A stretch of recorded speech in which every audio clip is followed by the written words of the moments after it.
All right, and Jason Johnson, you've got a first look for the Grio at the latest ad from the Joe Biden campaign. He shared it with us, and we're sharing it with you now. Take a look.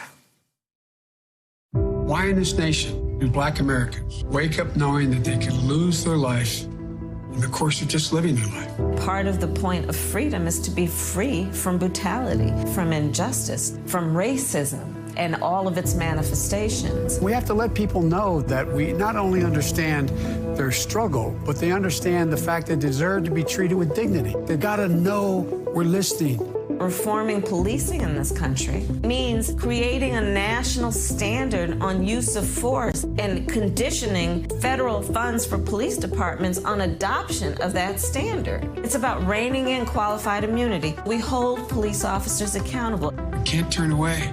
Now is the time for racial justice. I believe with every fiber in my being, we have such an opportunity now to change people's lives for the better. It's about who we are, what we believe, and maybe most importantly, who we want to be. So, Jason Johnson, I also think, wow, just such a contrast from Trump's message, but Biden meeting with Jacob Blake's family, along with his wife, and his ability to reach out, show empathy. I just think the contrast is so jarring at this point when you have a president right now running for re-election whose campaign message to African Americans was, what do you have to lose? Well, he showed them. Yeah. Mika, here's the thing.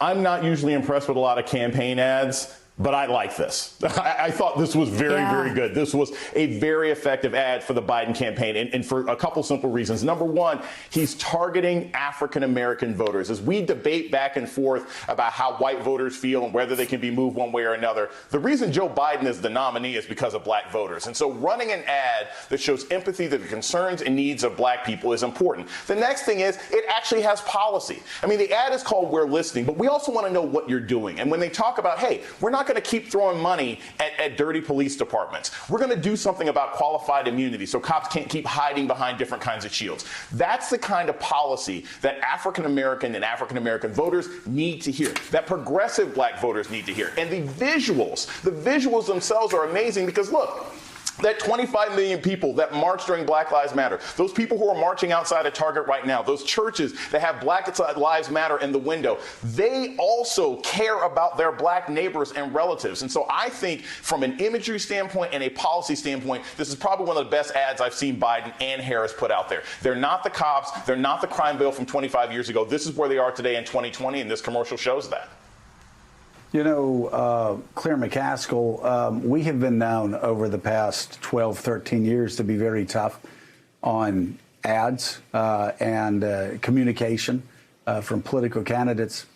I must say, over the past 6 months or so, Joe Biden has outperformed at least my expectation, and I think most people's expectations, time and again. He did it in his speech on Monday. He did it yesterday. These ads are some of the best political ads that I've seen, and it just points to, I think, a growing problem of expectations for the Trump campaign.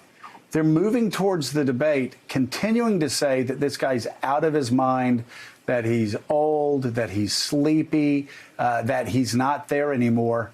And my God, you'll remember this like me, they're setting him up to win, just like the Carter campaign set up Ronald Reagan when they kept saying that Reagan was old and out of his mind and a fascist and a guy that was going to start World War III.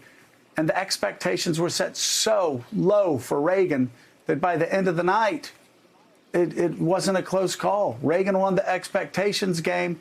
There was a huge swing in his direction, and he won the election. I think that's happening here. I think Trump is actually doing Joe Biden a great favor. There's no question that Donald Trump has set the table for very low expectations of Joe Biden, particularly around debates. And that's where you want to be going into an important debate.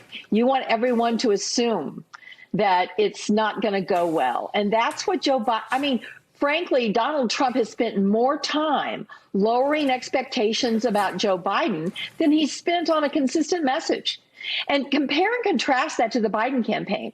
Give him credit. One thing that Joe Biden learned from Barack Obama is the discipline of message, staying on message. That ad just oozed the message of his campaign: empathy, understanding, listening, healing, bringing us together, that we can be better. We do not have to put up with this. And that is exactly what his message has been from day one. And he's stuck with it no matter what. And that discipline of message is probably the biggest determinative of what's going to happen in November, because we know on the other side, this guy spitballs, and what he did, remember this, what he did in North Carolina yesterday, Joe, it's a felony in North Carolina what he did. He committed a felony at the airport in North Carolina. You cannot advise people to vote twice. It is against the law in North Carolina. Thanks for checking out MSNBC on YouTube, and make sure you subscribe to stay up to date on the day's biggest stories. And you can click on any of the videos around us to watch more from Morning Joe and MSNBC. Thanks so much for watching.